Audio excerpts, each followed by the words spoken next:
शिवाय। या देवी सर्वभूतेषु मातृरूपेण संस्थिता नमस्तस्यै नमस्तस्यै नमस्तस्यै नमो नमः। या देवी सर्वभूतेषु बुद्धिरूपेण संस्थिता नमस्तस्यै नमस्तस्यै नमस्तस्यै नमो नमः। या देवी सर्वभूतेषु श्रद्धारूपेण संस्थिता नमस्तस्यै नमस्तस्यै नमस्तस्यै नमो नमः। सदाशिवसमारम्भां शङ्कराचार्यमध्यमाम् अस्मदाचार्यपर्यन्तां వందే గురు పరంపరా। నాకు జన్మనిచ్చిన నా తల్లిదండ్రులకి, ఇష్టదైవమైన లలితమ్మకి, నా సద్గురువుకి పాదాభివందనములు। అమ్మవారి వైభవాన్ని చాటి చెప్పిన శ్రీ సామవేదం షణ్ముఖ శర్మ గారికి, చాగంటి గారికి, జిఎల్ఎన్ శాస్త్రి గారికి నా సాష్టాంగ నమస్సుమాంజలి। అమ్మవారివి 9 విభూతులు ఉంటాయమ్మా, విభూతులు। ఇవి 9 విభూతులు అమ్మ దగ్గర ఉన్నాయి। అమ్మ దగ్గర ఉన్నది ఎప్పుడు అమ్మ దాచుకోదు, అమ్మ ఎప్పుడు పిల్లలకి ఇస్తుంది, అది అమ్మ స్వభావం। కాబట్టి మీరు అమ్మ 9 విభూతులని పట్టుకుంటే మీకు ఆ 9ని అమ్మ మీకు ఇస్తుంది। ఆ 9 ఏంటి? తుష్టి, పుష్టి, మతి, ధృతి, శాంతి, స్వస్తిమతి, కాంతి, నందిని, విఘ్ననాశిని। ఈ 9 మనకు ప్రతి ఒక్కళ్ళకి కావాలి। తుష్టి అంటే ఏంటి? సంతృప్తి, ఉన్నదాంతో సంతోషపడ్డాం అన్నమాట।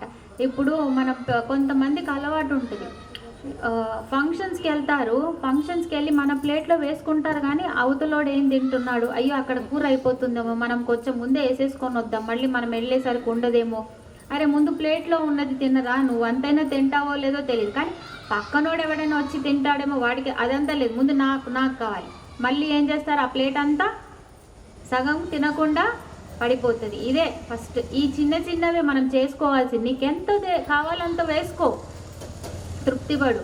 ఏదో అంటారు కదా, అంగట్లో అన్నీ ఉన్నా అల్లుడి నోట్లో శని, మనదంతా అదే అనమాట, అంతా ఉంటుంది, కానీ ఒక్కోసారి తృప్తి ఉండదు అందులో, ఇంకా కావాలి, ఇంకా కావాలన్న దాంట్లో ఇప్పుడు నీ దగ్గర ఏముందో దాంతో సంతృప్తి పడరా, ఇదే మనం నేర్చుకోవాల్సింది అనమాట। సో అమ్మ ఏం చేస్తుంది, నీకు ఇది ఇస్తుంది, ఉన్న దాంతో ముందు సంతోషపడడం నేర్చుకో అనేది ఇస్తుంది అనమాట, దాన్ని తుష్టి అంటారు। ఆ తర్వాత ఏమిస్తుంది? తుష్టి, పుష్టి। పుష్టి అంటే ఏంటి? నిండుతనం। ఏదైనా ఉంది అనుకోండి, ఇప్పుడు మీకేదైనా ఉంది, మీరు ఇప్పుడు నాకు వాక్ శుద్ధి ఉంది, పుష్టిగా ఉండాలి అంటే మధ్యలో మళ్ళీ అర్థం కాకుండా కొన్ని మాటలు మాట్లాడడం అటు ఇటు లేదు, ధ్యానం ఉంది, పుష్టిగా ఉండాలి, పశువులు ఉన్నాయి, పుష్టిగా ఉండాలి, మీ గ్రామం పుష్టిగా ఉండాలి, మీ పరివారం పుష్టిగా ఉండాలి, అందరూ నిండుదనంగా ఉండాలి, ఉన్న దాంట్లో శరీర బలం పుష్టిగా ఉండాలి। ఒకటి పని చేయట్లేదు అనుకోండి, ఈరోజు కాలు నొప్పి వచ్చింది, చెయ్యి నొప్పి వచ్చింది, దిగుతారా? ఉదయం నుండి బాగా పూజలు చేశారంట కదా, ఏది మీ పుష్టి తుష్టి? నిండిపోయిందా? సరిపోయిందా? ఉదయం దానికి సరిపోయింది, సంతుష్టి, ఇంకా అవసరం లేదు। ఇది ఇంకోటి పుష్టి, నిండుదనం కూడా వచ్చేసింది, కాబట్టి ఇది వద్దు, నిజంగానే అలా జరిగితే మంచిది, సంతోషం, ఏమి ఇబ్బంది లేదు, సరేనా? సో మనకు కావాల్సిన పుష్టి అంటే నిండుదనం, అదెంత ఎందులో ఉండాలి? వాక్శుద్ధిలో ఉండాలి, జ్ఞానంలో ఉండాలి, శరీరంలో ఉండాలి, ఇంద్రియాలు కూడా నిండుదనం। మీకు ఇప్పుడు చూసిన దానికి సరిపోలేదు అనుకో, వెళ్ళారు చీర కొనడానికి, వెళ్ళారు, ఎన్ని చీరలు కావాలనుకుంటున్నారు ఫస్ట్ డిసైడ్ అయ్యాలండి, 1 2 అక్కడికి వెళ్ళిన తర్వాత ఇది బాగున్నట్టుంది, అది కూడా దియమ్మ, అది కూడా బాగున్నట్టుంది, ఇది కూడా బాగున్నట్టుంది, గంట సేపు షాపింగ్కి వెళ్తే 200 చీర వస్తుంది చేతికి, అది కూడా వస్తుందో రాదో డౌట్। అక్కడ చూపించిన ఆమె లోపల తిట్టుకుంటుంది, మామూలుగా తిట్టుకోదు ఖచ్చితంగా। నిండుతనం అంటే చేస్తే సరే తీసేసుకోండి, ఇంద్రియ అంటే మీకేం కావాలనేది ఉండాలి, ఆ క్లారిటీ ఉండాలి, నేను ఎంత చూడాలి, ఎంత తినాలి, ఏం కావాలి నాకు, అది ఉండాలి। ఆ నిండుదనం ఉంటే మీ టైం వేస్ట్ అవ్వదు అనమాట, సరేనా? సో ధనం ఎంత కావాలి, ధాన్యం ఎంత ఉండాలి, ప్రజాబలం అంటే నీకు సంతానం, నీ పరివారం ఎంత, నిండుదనం ఉండాలి కదా। ఇప్పుడు చూడండి, ఇదంతా మన పరివారం, ఇది నిండకపోతే అదొక చిన్న నిండితే అది పరివారం అన్నమాట। పశువులు, ఇంతకుముందు అంటే పశువులు ఉండేవాళ్ళు, ఇప్పుడు గోమాతలు పోయి కుక్కలు వచ్చే ఢామ్ ఢామ్ ఢామ్। సో గ్రామం, ధర్మం, సరేనా? ఇవన్నీ కూడా ఉండాలి. ఏదైనా కానీ ఏది చేసినా కానీ పదార్థ దృష్టితో కాకుండా ప్రసాద దృష్టితో. ప్రసాదం అంటే ఇప్పుడు నేను తిరుపతి లడ్డు పెడతాను, ఎంత తింటారు? ఇంట్లో మీరు అన్నం తిన్నంటే తింటారా? కొంచెం తింటారు. ప్రసాదం మీకు ఎంత ఇవ్వాలో అది ఇస్తుంది. సో అలాంటిది ఉండాలి ఏదైనా ఉన్నప్పుడు. ఎక్కువ ఇంద్రియాల ఆలస్యం ఉన్నప్పుడు ప్రసాద దృష్టి ఉండడమే మేలు. మతిహి, మతిహి అంటే బుద్ధి. ఎప్పుడు అమ్మని ఒకటే అడగాలి, అమ్మా సద్బుద్ధి ఇవ్వు, అమ్మా సద్బుద్ధి ఇవ్వు. ఎందుకంటే ఆ ఫస్ట్ బుద్ధి లాస్ట్ చివరి మెట్ట అనమాట. ఆ బుద్ధి కనుక కరెక్ట్ తగిలింది అనుకోండి, కరెక్ట్ అది బుద్ధి ఎలాంటిది అంటే, క్యారమ్ బోర్డ్ ఆడతారా? క్యారమ్ బోర్డ్ పింక్ కాయిన్ తెలుసా? క్యారమ్ బోర్డ్లో లాస్ట్ కాయిన్ తగిలిందా ఎవరు విన్నరు? మీరు దగ్గర ఆల్రెడీ ఉంది, దాని తర్వాత లాస్ట్ మోస్ట్లీ పింక్ ఎవరికి వస్తే వాళ్ళే కదా విన్నర్. బుద్ధి అలాంటి పింక్ కాయిన్ అన్నమాట. అది లేదనుకోండి మీరు ఎన్ని చేసినా కొంచెం కొంచెం. సో సద్బుద్ధి, ఎప్పుడు సద్బుద్ధి, సత్ప్రవర్తన, సచ్చిదానందం, సత్సంగ్ ఇదే అడగండి. సద్బుద్ధి, సత్ప్రవర్తన, ఇంకోటి ఏంటి? సత్సంగ్. అవన్నీ దొరికితే సచ్చిదానందం అంటే కావాల్సింది ఏదో ఆనందం అది దొరికిపోతుంది అనమాట. ఎప్పుడూ కూడా ఇది అడగండి. సత్ సత్ సత్ దీంతో కూడిందే అడగండి. ఇది ఎలా అంటే, ఇప్పుడు మీకు ఒక మంచి ఆలోచన వచ్చింది, మంగళగౌరి వ్రతం చేసుకోవాలనిపించింది కదా ఉదయం, ఎవరిచ్చారు ఆ బుద్ధి? ఎక్కడి నుండి వచ్చింది ఆ బుద్ధి? అలా తెలియని ఎన్ని బుద్ధులు ఇచ్చిందో కదా. ఆ బుద్ధి అంతా ఎవరిది? ఆమె మనకు ప్రసాదించిందే కదా. సో ఏదైనా మళ్ళీ చెప్తున్నా, పదార్థం అంటే నాకు వస్తుంది అహంకారం, ఇది నాకొచ్చు. ప్రసాదంలా తీసుకుంటే నీదేముంది, ఇలా తీసుకుంటా. పదార్థం అంటే నేను ఇస్తున్నా, ప్రసాదం అంటే తెలియకుండానే మీకు గ్రాటిట్యూడ్ అంటే ఒక ఫస్ట్ ఏమొస్తుంది అంటే, దేన్నైనా కానీ ధన్యవాదం, కృతజ్ఞత భావం. కృతజ్ఞత భావం రాకపోతే అది తెలియకుండా పొగురైపోతుంది. మనకు అమ్మ నిండుదనం ఇస్తుంది, అది ఎక్కువైందనుకో, నాకేం తక్కువ, వీడికేంటి నేను వినేది, ఇలా తయారవుతుంది, నేనేంటి వీడికి చేసేది, వీడికి నేనేంటి చోటిచ్చేది, వీడికి నేనేంటి సాయం చేసేది, ఇలా అయిపోతుంది. అలా ఉన్న చోట అమ్మ నిమిషం కూడా ఆగదు, ఉండదు, వెళ్ళిపోతుంది. అందరు నా పిల్లలే కదా. మీ ఇంట్లో ఇప్పుడు పెద్దవాడు చిన్నోడిని సరిగ్గా చూసుకోకపోతే పెద్దవాడికి ఏమవుతాయి? 2 పడతాయి. అలాగే అందరు ఆమె పిల్లలే అన్నప్పుడు అలా అన్నమాట. నేను ఏదో చెప్తున్నాను జ్ఞానం, మీకు ఆ బుద్ధితో తీసుకోగలుగుతున్నారు కాబట్టి ఇక్కడ ఉంటున్నారు, వింటున్నారు. దాన్ని తర్వాత ఎలా అమలు పరచాలి, ఎలా ఆచరణలోకి తీసుకురావాలని ఆలోచిస్తారు. లేదనుకోండి ఎట్లా? కష్టం కదా. ఫస్ట్ ఏం చేయాలి? మనసుతో తెలుసుకోవాలి. తెలుసుకుంటున్నారు. ఇప్పుడు మీ మనసు కూడా ఇక్కడే ఉండాలమ్మా. మీ మనసు ఇక్కడ లేదనుకో, ఈ మనసు మళ్ళీ చెప్పింది అదే రిపీట్ మోడ్లో అవ్వకుండా అది బుద్ధి అవ్వదు. ఇప్పుడు ఈరోజు నేర్చుకున్నారు, ఓహో అయితే నేను ఎవరిని మనొద్దా, పదార్థ దృష్టి కాకుండా ప్రసాద దృష్టితో తీసుకోవాలా, ఇది మనసు తీసుకుంది. ఇప్పుడు ఇది రోజు చెప్తారు చెప్తారు చెప్తారు. మీరు ఎగ్జామ్లో ఏది రాస్తారు? బాగా దేన్నైతే రివిజన్ చేస్తారో అదే రాస్తారు. టీచర్ ఒక్కసారి చెప్పింది రాస్తే వాళ్ళు నిష్ణాతులు, ఇక వాళ్ళకి బాగా ఐక్యూ బాగున్నట్టు. లేకపోతే మీరేం చేస్తారు? రివిజన్ చేస్తారా? రివిజన్ చేసి చేసి చేసి బాగా మననం, రిపిటేషన్. అదేమవుతుంది? మీ బుద్ధి ప్రచోదయ, మీ బుద్ధిని వెలిగిస్తే అక్కడికి వెళ్ళినప్పుడు అది గుర్తొస్తుంది, చేస్తారు. అలాగే ఇక్కడ మనసుతో పట్టండి, దాన్ని మళ్ళీ మళ్ళీ చేసే కొద్దీ అది మీ బుద్ధి అయిపోతుంది. అప్పుడు మీరు ఆచరణలో పెడతారు. సరేనా? అందుకే ముందు తెలుసుకోవాలి. బుద్ధి అయినా ఫస్ట్ పట్టాలంటే ముందు దాని గురించి తెలియాలి. ఇప్పుడు నిజంగా తెలియదే అనుకోండి అమ్మ గురించి, మీకు పాత జన్మల్లో ఎక్కడో పట్టినదైనా తీసుకొచ్చి మిమ్మల్ని ఎక్కడో వదిలేస్తుంది. ఇదే వినాలని లేదు. ఇప్పుడు ఇక్కడ ఉన్నారు అంటే మీకు ఎక్కడో పాత జన్మలో ఎక్కడో ఆమెను ఎక్కడో వదిలేశారు, అది ఇక్కడ పడుతున్నారు మళ్ళీ. ఊరికనే మీరు ఇక్కడ కూర్చోలేదు. లేకపోతే మీరు కూడా ఇంట్లో పిల్లాడు కొంట్లో బాగాలేదు, గిన్నెలు కడగాలి, టీవీ చూడాలి, ఏదో ఒకటి ఇందులో చేసేవాళ్ళు. ఎందుకు లేవు? చేయడానికి చాలా ఉన్నాయి. ఇది అన్నమాట. ఇప్పుడు ధృతి అంటే ఏంటి? బుద్ధి వచ్చింది కదా. బుద్ధి వస్తే సరిపోయిందా? బుద్ధి వచ్చింది, బాగుంది. ఇప్పుడు నాకు అమ్మవారి నామాలు చెప్పాలని బుద్ధి వచ్చింది, బుద్ధి పుట్టింది. ఇప్పుడు నాకు ధైర్యం లేకపోతే నేను కదులుతానా నా ఇంట్లోంచి? కదలను. అంటే ధైర్యం ఎవరు చెప్తారు? ఇది ఈ మధ్య అంతా కొత్తగా వచ్చింది. ధైర్యం అంటే పక్కన వాడు, నువ్వు చేసేయగలవురా, పోరా అంటే వాడు ఎంత దూరం 10 అడుగులు వేసి మళ్ళీ వెనక చూస్తాడు. నువ్వు ఉన్నావా? నేను ఉన్నాను రా, నువ్వు పో ఎక్కడ ఊరిపోతాడు? నువ్వు కనిపించేంతవరకు. ఆ తర్వాత ఈరోజు మీరు పిల్లలకు కూడా చేసేది ఇదే. నువ్వు పోరా నేనున్నా, ఎంత దూరం పోతాడు వాడు? వాడి ధైర్యం వాడికి ఉండాలి, వాడి బుద్ధి వాడికి ఉండాలి, అదే వాడికి ధైర్యం. సో ఏ ధైర్యం? ఇది గుండె ధైర్యం, మన లోపల నుంచి వచ్చే ధైర్యం, అది అమ్మ ఇస్తుంది. ఒక కష్ట సమయం వచ్చిందనుకోండి, మీకు నిలకడ బుద్ధి ఏం చేయాలనే ధైర్యం మీకు అమ్మ ఇస్తుంది. నువ్వు భయపడకు, నీ బుద్ధిని వాడు, నీకు ధైర్యాన్ని నేను ఇస్తా. ఎప్పుడైనా ఇది మళ్ళీ వెళ్ళి మీకు ఎప్పుడైనా కష్ట సమయం వస్తుంది కదా, అప్పుడు వాడండి. అప్పుడు మీకు అర్థం అవుతుంది అమ్మ ఎలా సాయం చేస్తుందో అనేది. సో మనం దీన్ని ఎలా బాగు చేసుకోవాలి, బుద్ధిని ఎలా నిలపాలి? సాధనతోనే, వేరే ఏం లేదు. రిపిటేషన్. ఇప్పటికి రోజు వంట చేస్తున్నారు, రోజు తింటున్నారు, ఎప్పుడైనా బోర్ కొట్టిందా? మరి సాధనకి ఎందుకు బోర్ కొడుతుంది? ఫస్ట్లో బాగా బోర్ కొడుతుంది, ఒళ్ళు నిలవదు, మైండ్ మనసు అటు ఇటు అవుతూ ఉంటుంది. అమ్మో మా ఆయన పిలుస్తాడేమో, అమ్మో నా పిల్లలు ఏమనుకుంటారు, లేకపోతే నాకు ఆ పార్టీకి వెళ్ళాలి, ఆమె పిలిచింది, ఇంటికి ఈమె పిలిచి, అన్నీ వస్తాయి. కానీ అన్నీ పక్కన పడేసేయండి. ఫస్ట్ అన్ని పక్కన పడేసి మిమ్మల్ని మీరు ఉద్ధరించుకోవడానికి, మీరు ఇక్కడ ఎవరి పార్టీలకు వెళ్ళడానికి, ఎవరింట్లో ఫంక్షన్లకు వెళ్ళడానికి పుట్టలేదు. బంధుత్వం మీరు చేస్తున్నారు, భర్తకి ఎంత చేయాలి, పిల్లలకి ఎంత చేయాలి, బంధువులు ఇంటికి ఎంత వెళ్ళాలి, పర్లేదు, దానికి ఒక లెక్క ఉంటుంది, లెక్కపత్రం ఉంటుంది. మీకోసం మీరు ఏం చేసుకుంటున్నారు? లేదు మేడం, రోజు స్నానం చేస్తున్నాం, తింటున్నాం, జాబ్కి వెళ్తున్నాం. ఇది ఈ జన్మకి. ఇప్పుడే ఏదైనా దెబ్బ తగిలిందంటో తలకి, పాయే. ఏం తింటున్నామో తెలీదు, ఏం స్నానమో తెలీదు, ఏం తెలీదు. ఏదైతే మీరు మర్చిపోరో ఆ విద్య అమ్మ ఇస్తుంది. నేను చదివిన డాక్టర్ కూడా అవిద్య కిందే వస్తుంది, విద్య కింద రాదు. ఎందుకంటే ఈ జన్మకే ఇది. నేను మరుసటి జన్మ ఎత్తితే దీనిలో ఏబిసిడి కూడా నాకు గుర్తుండదు, కానీ ఇది గుర్తుంటుంది నాకు.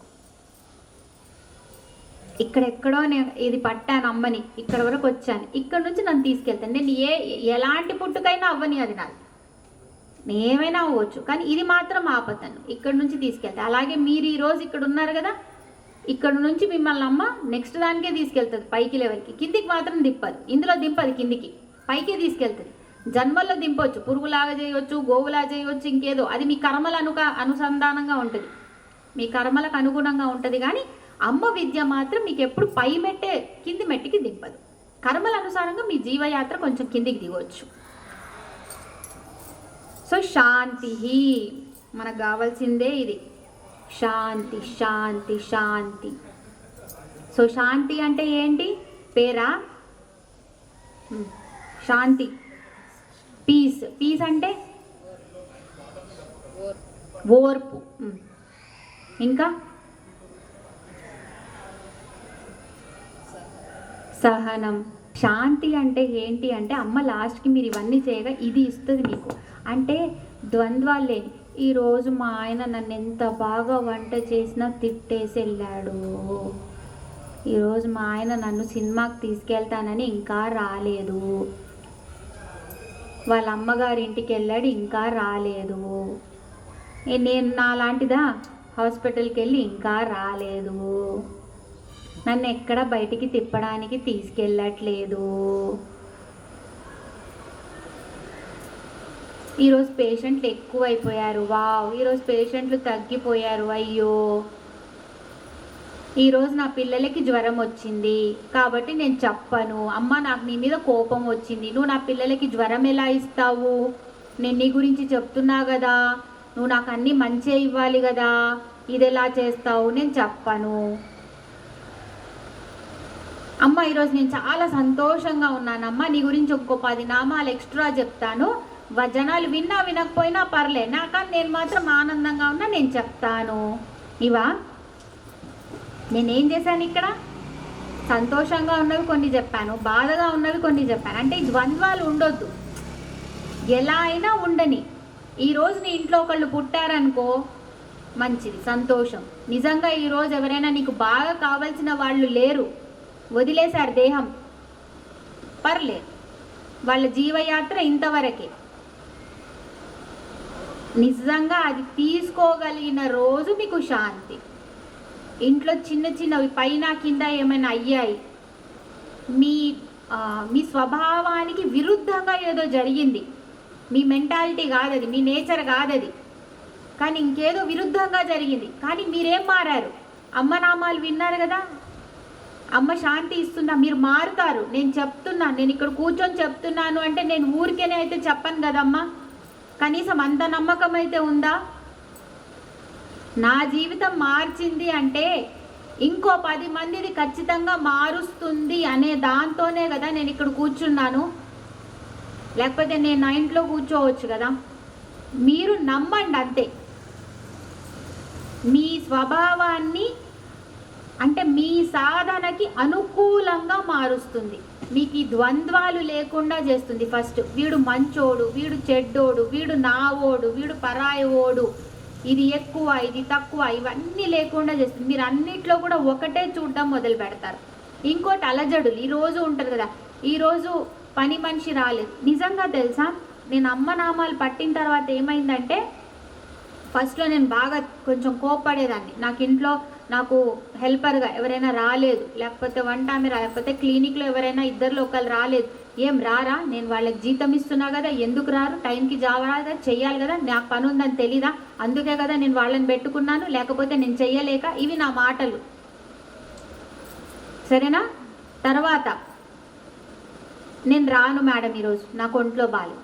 సరే అమ్మా, రోజు నువ్వు నా ఇంటికి నీ ఇల్లు వదిలి నా ఇంటికి వచ్చి సహాయపడుతున్నావు. ఈరోజు నీ ఇంట్లో నీ ఏదో అవసరం ఉంది, లేకపోతే నీ ఒంట్లో బాగాలేదు, పర్లేదు, ఇది నా పని కాబట్టి నేను చేసుకుంటా. నువ్వు నాకు సహాయంగా వచ్చావు కానీ నా మొత్తం పని అంతా మొత్తం నీ నెత్తి మీద వేసుకోవడానికి రాలా. ఈరోజు నీకు అవసరం ఉండి నువ్వు తీసుకున్నావు, పర్లేదు నేను చేసుకుంటా అని ఫస్ట్ నాకు నేను చెప్పుకొని ఈ గిన్నెలు కడుక్కోవడం. పెద్ద మార్పులు ఏం చేసుకోలేదు, చిన్న చిన్నవే. ఓహో, అంటే వీళ్ళు నాకు సహాయంగా వచ్చారు, ఇంతమందిని అమ్మవారు నాకు సహాయంగా పంపించింది, ఈరోజు వాళ్ళకి ఏదో అవసరం ఉండింది, అప్పుడు నేను అర్థం చేసుకోవాలి. సరే, అరిచేదాన్ని, కొంచెం అటు ఇటు చేసేదాన్ని, అలాంటిది నా మనస్తత్వంలో కొంచెం మార్పు వచ్చింది. సరే పర్లేదు, 1 గంట అటు అవుతుంది, లేకపోతే వచ్చిన తర్వాత కడుక్కుంటాను, ఏమి ఇబ్బంది లేదు. ఇప్పుడు ఏది ఇంపార్టెంటో అది చేసుకుంటాను. ఇవే మీరు చూసుకోవాల్సిన మార్పు. లేదు అమ్మ ఇంకేదో పెద్ద పెద్దవి చిన్న చిన్న వాటితో వెళ్ళండి, పెద్దవి ఆమెనే చేసుకుంటుంది. ఎక్కడ ఎలా ఆడాలో ఆమె చేసుకుంటుంది. ఇది ఈ అలజడులు లేకుండా ప్రశాంతంగా ఇచ్చేది. ఇంకోటి, అందుకే కూడా ఎవరైతే బ్రాహ్మణులు ఉంటారు కదా, వాళ్ళు తర్వాత అన్నీ ఎప్పుడైతే చెప్పుకుంటారు కదా, ఆచమనీయం అన్నీ చెప్పుకున్న తర్వాత లాస్ట్లో శర్మ అని చెప్పుకోమంటారనమాట. ఎందుకంటే వాళ్ళకి శాంతి లేదనుకోండి, వాళ్ళు మనకి శాంతి ఇవ్వలేరు. ఎందుకంటే పూజ చేసేది వాళ్ళే, ఆ పూజ ఫలం మనం తీసుకుంటున్నామేమో. వాళ్ళు ఎంత ప్రశాంతంగా ఉండి చేస్తే మనకు ఆ ఫలం వస్తుంది, అంతే కదా. ఇప్పుడు సర్జరీ చేసే డాక్టర్కి డబ్బు వస్తుందేమో, రిజల్ట్ ఎవరికి వస్తుంది, పుండెవడికి మాంతుంది, పేషెంట్కి. సో డాక్టర్ ప్రశాంతంగా ఉండడం ఇంపార్టెంటా కాదా? కాబట్టి వాళ్ళని శర్మ తర్వాత నామం తర్వాత వాళ్ళవన్నీ గోత్రనామాలన్నీ చెప్పుకున్న తర్వాత లాస్ట్లో శర్మ కూడా పెడతారన్నమాట, చెప్పండి అంటారు. ఇంకా ఇది ఎక్కడుంటుంది? శాంతి అనేది విశుద్ధి చక్రం దగ్గర ఉంటుంది. శుద్ధమైపోతారు. మీరు ఎవరిని వేరుగా చూడరు, అంతా ఒకటే అనిపిస్తుంది అనమాట. అది ఎవరికి ఉంటుంది? ఆ బోలా శంకరుడికే ఉంటుంది. ఆయన రాక్షసుల్ని పెట్టుకుంటాడు, నందిని పెట్టుకుంటాడు, వృషభాన్ని పెట్టుకుంటాడు, అందరినీ, పాముల్ని ఎత్తుకుంటాడు కదా. ఆయన పెళ్ళికి వెళ్ళినప్పుడు ఏమంటారు, పార్వతీదేవిని పెళ్లి చేసుకోవడానికి వెళ్ళినప్పుడు ఆయన గణాలను చూసి దడుచుకుంది హైమావతి. వామ్మో, ఈ నల్లుడేంట్రా బాబోయ్, నా కూతురు ఈయన నా వరించింది అని. ఇది ఆయనకు ఉండే శాంతి. అంతా ఒకటే చూస్తాడు, నువ్విది నువ్వది లేదు, అందరినీ ఒకటే అన్నమాట. ఇది ఎలా ఉంటుంది అంటే, మీకు రేచకం కుంభకం అని తెలుసా? అంటే శ్వాస ఎప్పుడైతే మొత్తం ఇన్హేల్ చేసి ఆపుతారు, మళ్ళీ మొత్తం వదిలేసి ఆపుతారు, ఆ మధ్యలో వస్తుంది అనమాట ఇది. ఈ శుద్ధి, ఆనందం, శాంతి. ఆ కొద్దిపాటి శాంతి కోసమే మనం ఇంత కష్టపడుతూ ఉంటాం, సాధన చేయమంటాం ప్రాణాయామంతో. దాని ఇంపార్టెన్స్ తర్వాత చెప్తా. ఇంకొక నామం స్వస్తిమతి. స్వస్తిమతి అంటే, స్వస్తి అంటే మంచిగా, మతి అంటే ఉన్నది, మంచిగా ఉన్నది. మనం ఎప్పుడూ కూడా మంచిగా ఉండుగాక అనము, మంచిగా ఉన్నది. ఇది మనుషులకు ఎక్కువ ఇంపార్టెంట్. నువ్వు మంచిగా ఉన్నావు, నీ సంసారం మంచిగా ఉన్నది, నీ ఆరోగ్యం మంచిగా ఉన్నది. ఉన్నది అనే మాట్లాడతాం, ఉండుగాక అనము. ఉండుగాక అంటే ఎప్పుడు? రేపా, ఎల్లుండా, 10 రోజుల తర్వాతనా? ఉన్నది, నువ్వు ఉన్నది అని మాట్లాడితేనే సృష్టి అంతా దానికి అనుకూలంగా పనిచేసి నీకు అది ఇస్తుంది, లేకపోతే ఇవ్వదు. కాబట్టి మీరు ఎప్పుడూ కూడా ఏదైనా అడిగితే అమ్మని కదా, అమ్మ నాకు ఇది ఇవ్వు అని అడగకండి. ఎప్పుడు ఇవ్వాలి? ఇవ్వు అంటే ఎప్పుడు అని వస్తుంది. సో ఏమనాలి? నాకు ఇది ఇచ్చినందుకు కృతజ్ఞత. ఇచ్చినందుకు. మీ దగ్గర శాంతి లేదు అయినా పర్లే, నాకు శాంతి ఇచ్చినందుకు కృతజ్ఞత. నా జీవితంలో నిండుదనం ఇచ్చినందుకు కృతజ్ఞత. కృతజ్ఞత అంటున్నారంటే ఎప్పుడు అంటారు థ్యాంక్ యూ? మీకు ఎవరో ఒకళ్ళు ఏదో సాయం చేస్తే ఇస్తేనే కదా. ఇప్పుడు అమ్మ ఏమంటది? అయ్యో ఈ బిడ్డ నేను ఇవ్వకపోయినా థ్యాంక్ యూ అంటుంది కృతజ్ఞత, కాబట్టి ఈమెకి ఇవ్వాలి. ఫస్ట్ అనడమే అనండి, ఇచ్చినందుకు ఇచ్చినందుకు అనండి, ఇవ్వు అని అనకండి. అర్థమైందా? కొంచెం మార్పు ఇచ్చేస్తుంది. పిల్లలు ఆడతారు బాగా, చిన్న పిల్లలు 4 సంవత్సరాల్లో వాళ్ళు మన దగ్గరకు వచ్చేసి కొంగు పట్టుకొని అమ్మ అమ్మ అమ్మ అంటే అది ఎలా అడుగుతారంటే హక్కుతో అడగరు, ప్రేమతో అడుగుతారు. అప్పుడు అమ్మ కాదనకుండా అది వాడికి బాగోదు మంచిది కాదన్నా సరేలేరా ఈ ఒక్క రోజుకి తినేసే, మళ్ళీ రేపటి నుంచి అడగొద్దే, మంచిది కాదు ఇది అనిస్తుంది. మీ కోరికలు కూడా అలాగే తీరుస్తూ ఉంటుంది. అమ్మ ఎన్ని రోజులు అడుగుతావే కోరికలు అని, సరేలే ఒక్కసారికి ఇస్తా కంటే రేపొద్దునైనా కోరికలు ఆపేసి ముందుకి రా అని. సరే, అది స్వస్తి మతి. ఇప్పటి నుంచి ఏమంటారు, ఏమడుగుతారు? ఇచ్చినందుకు కృతజ్ఞత. ఇదే మీరు నేర్చుకోండి ఈ సంవత్సరం అంతా. ఇచ్చినందుకు కృతజ్ఞత, ఇచ్చినందుకు కృతజ్ఞత. తర్వాత సంవత్సరం వేరేది మార్చుకుందాం, ఈ సంవత్సరం మాత్రం దీని మీదే నిలబడదాం. సరేనా? కాంతి. కాంతి అంటే ఇది కాంతి కదా, వెలుగు, ప్రకాశం కాంతి కాదు, కోరదగినది కాంతి. నువ్వు ఏదైతే కోరాలో బాగుపడతావో అది కాంతి. ఏం అడగాలి? ఈ ముందు చెప్పి 6 అడగాలి. ఏంటది? తుష్టి, పుష్టి, మతి, ధృతి, శాంతి, స్వస్తిమతి. ఇవన్నీ మీరు కోరాలి అమ్మ దగ్గర. ఏం కోరాలి అంటే వీటిని కోరాలి. నందిని. నందిని అంటే ఇది లాస్ట్ అని చెప్పాను. నందిని ఎవరి కూతురు? కామధేనువు కూతురు. కామధేనువు కూతురు. కామధేనువు అంటే ఏంటి? మీకు ఏం కావాలో ఇచ్చేది కామధేనువు. అంటే మీరు అమ్మని తన కూతురులాగా ఇష్టపడండి, అమ్మ మీకు కామధేనువు అవుతుంది. మీరు అమ్మకి నందిని అయిపోండి, ఆమె మీకు కామధేనువు అవుతుంది. అంటే ఆనందంగా ఆనందంగా ఆమెని. ఆనందం అంటే ఏంటి? అమ్మ నువ్వు నాకు ఇది ఇస్తేనే ఆనందం, నా కూతురు పెళ్ళి కావట్లే, కుదరట్లే, నువ్వు కుదిరిస్తే నాకు ఆనందం. అదా?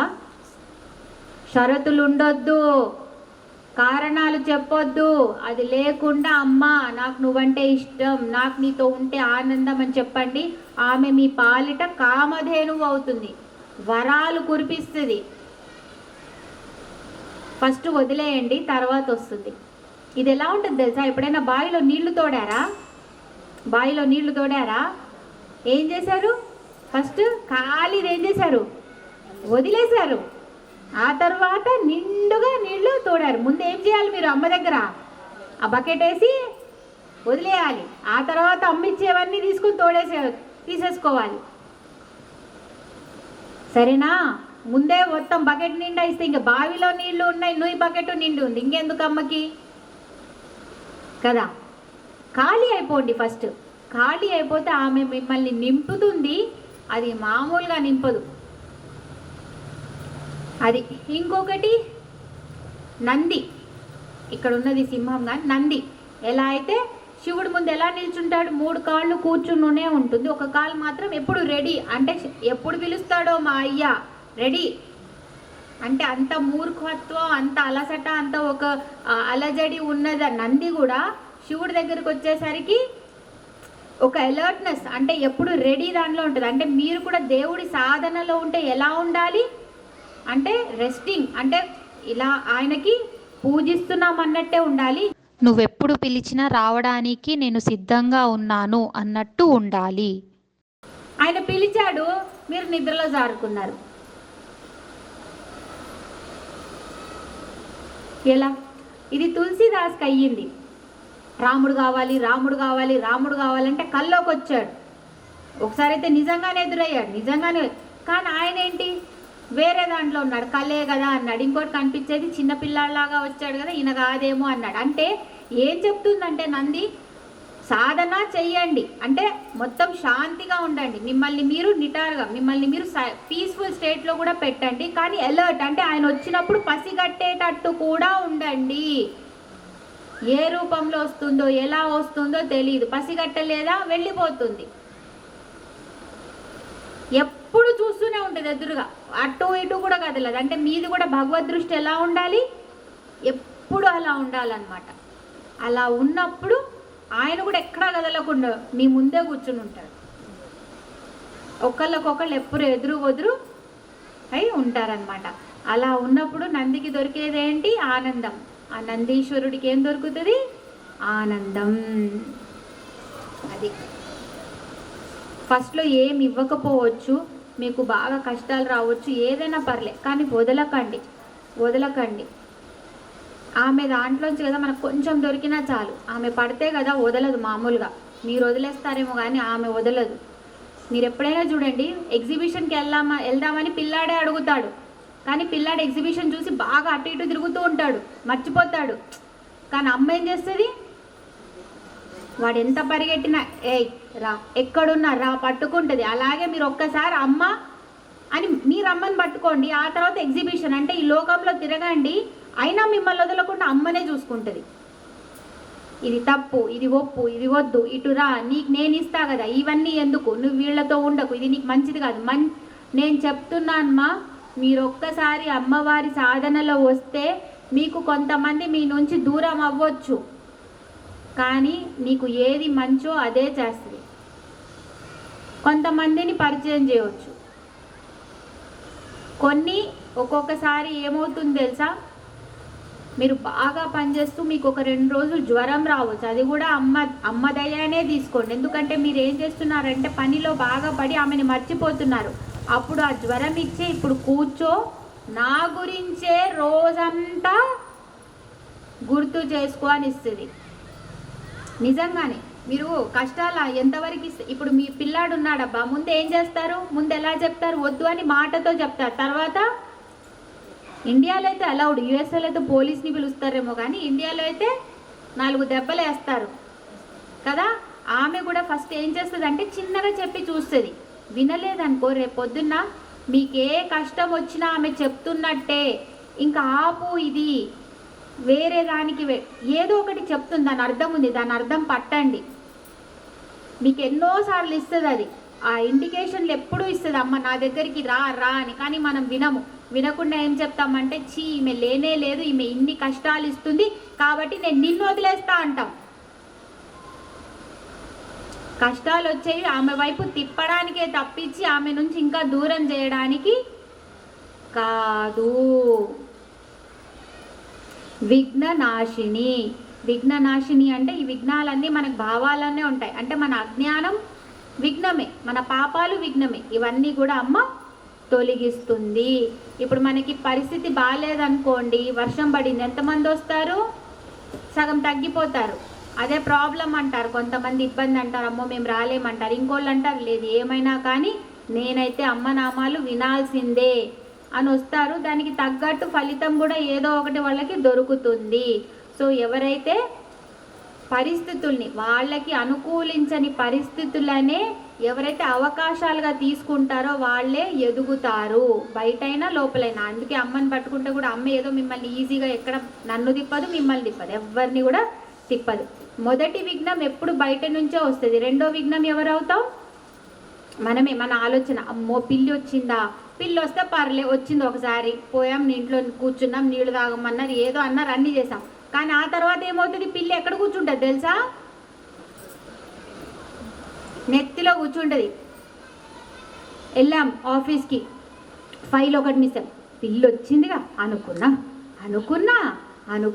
అనుకుంటూనే ఉన్నా, బయలుదేరుతున్నప్పుడే వచ్చింది పిల్లి, ఇంకేముంది ఈరోజు అంతా పోయింది అనుకుంటూనే ఉన్నా.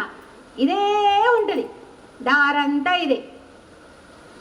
కానీ ఆ రోజు మీకు ఆ ఇంటర్వ్యూ జరగకపోవడమే మంచిది. ఎందుకంటే ఆ రోజు వస్తే మీకు జాబే వచ్చేది కాదు. మరుసటి రోజు మళ్ళీ ఇంటర్వ్యూ మీకు జాబ్ వచ్చింది. ఇది కూడా అన్నారు మళ్ళీ, బా ఆ రోజు ఆ పిల్ల వచ్చింది, అది కనుక రాకపోతే అసలు ఇంకా మంచి ఉద్యోగం వచ్చేది. ఇది వచ్చింది అంటే ఏది తీసుకెళ్ళినా పోయి పిల్లి దగ్గర పెట్టాలి. మళ్ళీ పిల్ల వచ్చింది వచ్చిందబ్బా, దాని మాన అనేది వచ్చింది, పోనీ రాదు, వచ్చింది పిల్ల, అయిపోయింది.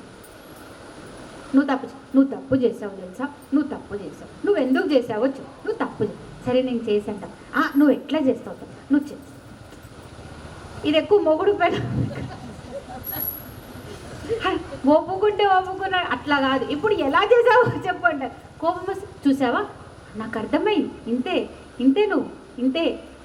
ఇది అన్న చెల్లెళ్ళు, మొగుడు పిల్లలు, ఈ జాబ్ చేసుకునే వాళ్ళు, వీళ్ళ దగ్గర ఇది బాగా ఉంటుంది. అరే గమ్మున అయిపోరు నాయన, దాన్ని కట్ చేయంటే లేదు, మాకు రాత్రి నిద్ర పట్టదు, దీన్ని కొంచెం సాగదీస్తామని ఫిక్స్ అయిపోతారు. ఓం శ్రీమాత్రే నమః.